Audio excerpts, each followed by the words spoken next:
It's very exciting 24 hours. We've had the Central Committee, the new Central Committee, a big turnover, about 70% because of generational changes and retirements. And then in the next few hours, we're expecting that committee, when it meets at its first plenum, to name not just the Politburo, but the Politburo Standing Committee.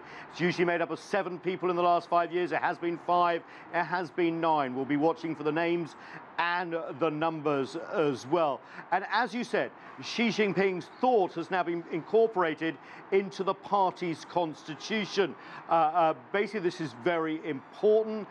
It's an honor for a leader, Deng Xiaoping, and Chairman Mao Zedong, the founder of the PRC, have their thought in there.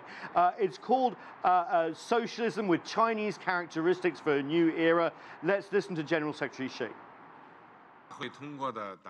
The resolution on the amendment demonstrates the achievements the party has made in theoretical, practical, and institutional innovation since the 18th National Congress, embodies major theoretical perspectives and strategic thoughts established in the report to the 19th National Congress, reflects successful experience in party building over the years, and makes clear requirements to strengthen the party's overall leadership and promote the party's strict self-governance in an all-round way. So what is Xi thought as it's been described here in the local media? Well, there's about 14 areas. Enshrined in Xi thought is the permanent continuation of the anti-corruption campaign that is very popular here in China, and that is continuing. Also, the Belt and Road Initiative is enshrined in about 14 points of Xi thought as well going forward. And also this contradiction they talked about, that there is uneven development even though the needs of the people of China keep on getting more and more. And his thought is basically dedicated to try and changing that contradiction into permanent development. Also a lot about the environment in there, as well as maintaining the international order as well. So that is now part officially of the Chinese Communist Party's constitution. Outside the Beijing Exhibition Center, the lines are long, but people aren't here to see an art exhibition or the latest show. It's all about the party. The Communist Party of China, to be exact. It's a huge, interactive, and frankly very impressive display of the achievements of China and its Communist Party over the last 5 years. Already seen by over 700,000 people, the exhibition is meticulously curated over 10 specific areas. After an introduction to the party, there are areas dedicated to the economy, political system, culture, people, environment, military forces, diplomacy, and many others. This week we've heard a lot of speeches, there's been a lot of press conferences, plenums, tens of thousands of words. What this exhibition does is it really brings those words on paper to actual life in a very innovative and interactive way.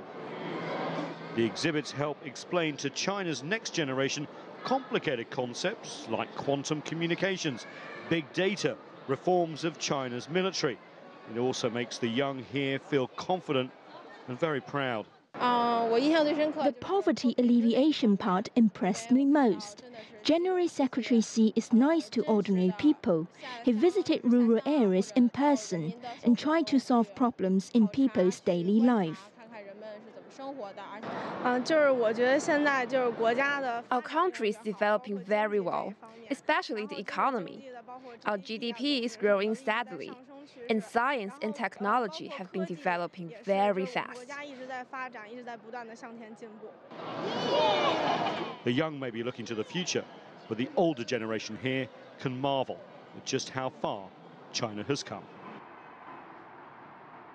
So yeah, excitement around Beijing. In about 4 hours' time, we should get the announcement on the Politburo and the all-important Politburo Standing Committee, Mike. I can tell you, I'm going to go to that press conference where the new leadership team will be rolled out. It's going to be quite a privilege to be there. Pretty exciting as well. Well, it's been exciting the whole time. I mean, you've been spending much of the past week inside the Great Hall of the People where this party Congress has been taking place. A lot of buzz inside and outside, especially among the tourists. What have you seen? What surprises have you seen? Yeah, I think the surprising is the atmosphere here in Beijing. They know, most residents here and also the party members coming in, that this is kind of historic. Not only does this thing not happen every year, it happens every 5 years, but this CPC is very important because a big changeover in leadership. What was really interesting about being in the Great Hall of the People in the previous 24 hours when the new Central Committee was announced is that you saw a lot of fresh faces.